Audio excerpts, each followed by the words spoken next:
अध्याय 2 श्लोक नंबर 46। श्लोक में यह बहुत ही अच्छे उदाहरण के माध्यम से समझाया गया है कि जिस प्रकार एक कुएं को समुद्र के कुछ अंशों के द्वारा भरा जा सकता है, ठीक उसी प्रकार हमारे जीवन के जितने भी कर्तव्य हैं, जितने भी लक्ष्य हैं, जो भी हम इस धरती पे पाना चाहते हैं, जो भी हमारी इच्छा है, वो मात्र भगवान का नाम जपने से पूर्ण हो सकती है।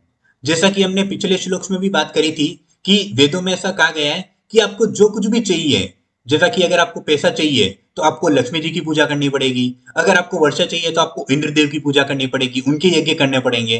तो यहाँ श्लोक में बताया जा रहा है कि आपको इतना सब कुछ करने की जरूरत नहीं है। अगर आप अपने बिल्कुल तन मन धन से भगवान का नाम मात्र भी अगर जपते हैं तो आपकी ये सारी इच्छाएं पूर्ण हो सकती हैं। जैसे कि अगर आपको किसी पेड़ को पानी देना है तो क्या आप उस पेड़ की पत्तियों को पानी देते हो? नहीं। क्या आप उस पेड़ की डाली को पानी देते हो? नहीं। क्या आप उस पेड़ के फलों को पानी देते हो? नहीं। आप पेड़ की जड़ों को पानी देते हो। मात्र जड़ों में पानी डालने से उस संपूर्ण पेड़ को जल का पोषण मिल जाता है। और यहां पर जड़ कौन है? हमारे ईश्वर।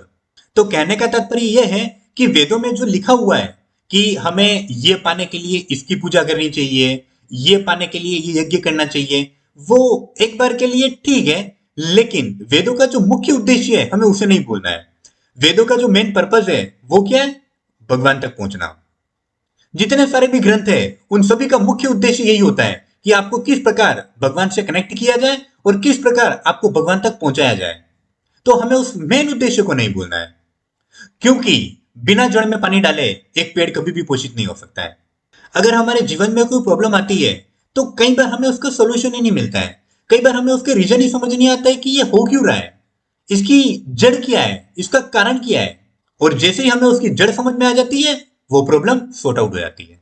तो श्लोक में क्या कहा जा रहा है कि हमारे जो काम है, हमारे जो कर्तव्य हैं, उनको एज इट इज करते रहना है, पर इन सब की जो जड़ है उस परम ईश्वर को नहीं भूलना है, क्योंकि वही इन सब का सेंटर पॉइंट है।